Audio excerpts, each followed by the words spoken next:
जी, अस्सलाम वालेकुम स्टूडेंट्स। जी, सब्जेक्ट है हमारा नॉन बैंकिंग फाइनेंशियल इंस्टीट्यूशंस और इसका यूनिट 5 जो मुदारबा के मुतल्लिक है वो हम अभी डिस्कस करेंगे।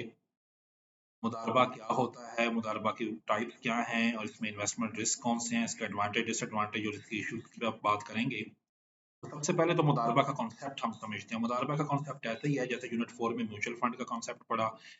ये भी एक कलेक्टिव इन्वेस्टमेंट स्कीम होती है जिसमें लोग इन्वेस्ट करते हैं और इसमें एक मुदारबा मैनेजमेंट कंपनी मुदारबा को मैनेज करती है। बस ये समझ लें कि ये इस्लामिक शरिया के प्रिंसिपल्स के तहत होता है और वर्किंग इसकी बिल्कुल म्यूचुअल फंड की तरह ही होती है। लोग डिपॉजिट्स देते हैं, मुदारबा मैनेजमेंट कंपनी इनको मैनेज करती है और आगे आपके पैसों को मुख्तलिफ ट्रेडिंग, मैन्युफैक्चरिंग, फाइनेंसिंग और अदर बिजनेस में इन्वेस्ट कर दिया जाता है और जो मुनाफा होता है वो फिर शेयर किया जाता है। यहाँ पे एक्चुअली बेनिफिट ये होता है कि ये सारा काम इस्लामिक शरिया के प्रिंसिपल्स के तहत हो रहा है। ओरिजिन ऑफ मुदारबा जो है ये इस्लाम की शुरू के दिनों से ही है। कुछ लोगों के पास पैसा होता था और कुछ लोगों के पास स्किल्स होती थी, तो पैसे वाले लोग और स्किल्स वाले लोग आपस में मिलकर मुआहदा कर लेते थे और ये मुदारबा का काम होता था। पाकिस्तान में जो मुदारबा का लीगल स्ट्रक्चर है, मुदारबा कंपनीज ऑर्डिनेंस 1980 के तहत शुरू हुआ और मुदारबा कंपनीज रूल्स 1981 बनाए गए। फिर इसी के तहत मुदारबा मैनेजमेंट कंपनी बनाई जाती है जो एससीसीपी के पास रजिस्टर्ड होती है और वो मुदारबात को रजिस्टर करा के फ्लोट कर सकते हैं और लोग फिर उसमें इन्वेस्ट करते हैं। और एक शरिया एडवाइजरी बोर्ड होता है जो सारे मामले को ओवरसी कर रहा होता है ताकि लोगों के साथ फ्रॉड ना हो। मुदारबा बिजनेस की अगर मैं टाइप की बात करूं तो इसमें बहुत सी टाइप्स हैं और बहुत से इन्वेस्टमेंट ऑप्शन होते हैं और मुदारबा management company different trading, manufacturing, financing and other form of business में इन्वॉल्व हो सकती है। म्यूचुअल फंड्स के बजाय इन्हें ज़रा ज़्यादा वाइडर ऑप्शंस इनके पास अवेलेबल होते हैं, जिसमें एक है सलम या जिसे ट्रेड फाइनेंसिंग कहते हैं। ये ट्रेड फाइनेंसिंग कर सकते हैं, मिसाल के तौर पे कोई ट्रेडर्स हैं जो चीज़ें होलसेल में सेल करना चाहते हैं, रिटेलर नेटवर्क में ये चीज़ें बाई करके आगे उनको दे सकते हैं और उसके अगेंस्ट ये प्रॉफिट चार्ज कर सकते हैं। इस तरह इजारा की ऑप्शंस इनके पास होती हैं। इजारा इंस्टॉलमेंट सेल या लीजिंग को कहते हैं।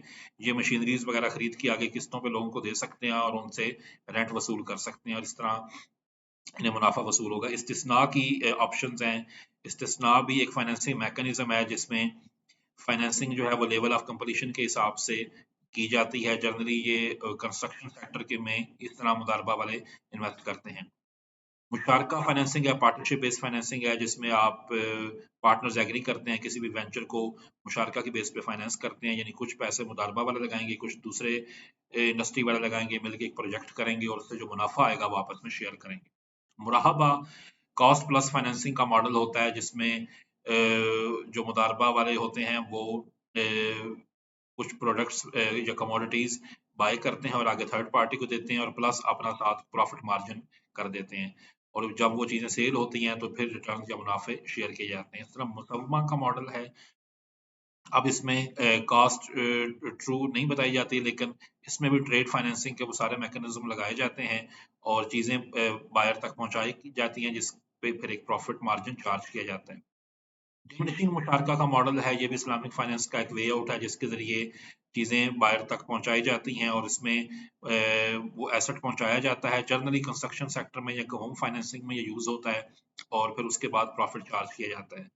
बाकी सिंडिकेट मुदारबा की ऑप्शन हैं और कंटिन्यूस फाइनेंसिंग की भी ऑप्शन है। सुकूक की ऑप्शन भी इसमें आ गई है।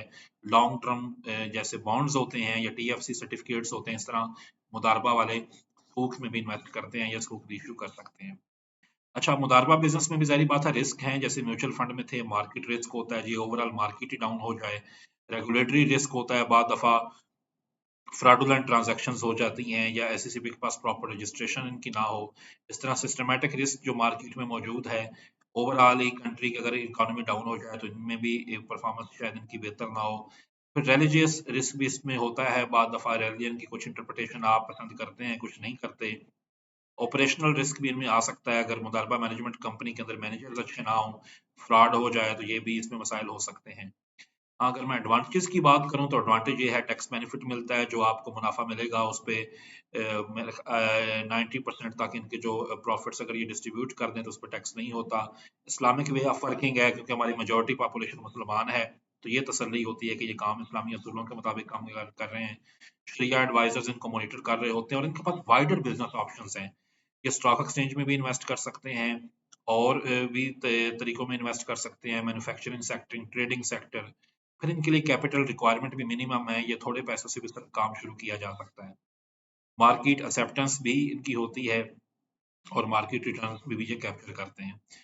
तो आप मुदारबा बिजनेस में इन्वेस्ट करना चाहें तो आप मुदारबा सर्टिफिकेट जैसे वहां पे म्यूचुअल फंड के यूनिट्स परचेज करते थे, यहाँ मुदारबा सर्टिफिकेट्स परचेज करके आप इसमें इन्वेस्ट कर सकते हैं। या इनिशियल पब्लिक ऑफरिंग के जरिए मुदारबा सर्टिफिकेट्स आईपीओ के जरिए भी ऑफर होते हैं, और डायरेक्ट बाइंग भी आप सेकेंडरी मार्केट से कर सकते हैं आफ्टर इनिशियल पब्लिक ऑफरिंग। बाद दफ़ा non interest bearing certificates of मुदारबा के भी होते हैं, जैसे मुशारका सर्टिफिकेट्स हैं वो भी इशू कर देती है मुदारबा management company. Long term finance certificates हैं और स्कूक्स भी हैं, ये भी इन्वेस्टमेंट्स ऑप्शंस इनके पास अवेलेबल होते हैं। अगर आप इस तरीके से इन्वेस्ट करना चाहते हैं तो इन सर्टिफिकेट्स के जरिए भी आप कर सकते हैं। लास्टली हम देखते हैं पाकिस्तान की जो मुदारबा इंडस्ट्री है, इसमें मसाइल कौन से हैं, इशूज कौन से हैं। सबसे बड़ा इशू तो लेक ऑफ अवेयरनेस का है, लोगों को इन सारे मैकेनिज्म का इतना ज्यादा पता नहीं है। आउटरीच लिमिटेड है, बड़े शहरों में ही इनके काम है। ऑपरेशनल हर्डल्स हैं जी, पाकिस्तान में इनके साथ काम करने में थोड़ा सा इशू ये होता है कि इनके थोड़े ऑपरेशनल मसाइल हैं, अच्छे ट्रेंड मैनेजर्स नहीं मिलते, लेक ऑफ ट्रेड प्रोफेशनल्स हैं, और फिर इस शोबे में ज़्यादातर बैंक्स डोमिनेट हैं तो इनको कम काम मिलता है, लिक्विडिटी मैनेज करना इनके लिए मुश्किल होता है क्योंकि इन्वेस्टर्स कम होते हैं, डिपॉजिट बेस लिमिटेड है। इस तरह फंड्स लिमिटेशन है, फीस भी ये चार्ज करते हैं जिसकी वजह से लोग ज़्यादा इन्वेस्ट नहीं कर पाते, और कैपिटल मार्केट्स में इनकी लिमिटेड प्रेजेंस है। फिर इस शोबे में कुछ फ्रॉड भी हुए हैं, कुछ ऐसे लोगों ने भी फ्रॉडुलेंट मुदारबा बिजनेस शुरू किए जिसकी वजह से लोगों का अब ज़्यादा एतमाद नहीं रहा। तो ये यूनिट 5 था जी, इसके शॉर्ट एंड लॉन्ग क्वेश्चन दिए हुए हैं। इसी तरह म्यूचुअल फंड का लास्ट यूनिट था, उसके भी शॉर्ट एंड लॉन्ग क्वेश्चन हैं, वो आप पढ़ें, रीडिंग कंप्लीट करें, और कोई भी आपका सवाल हो या कोई चीज़ और है तो आप कमेंट्स में भी इसको पोस्ट कर सकते हैं। बहुत शुक्रिया।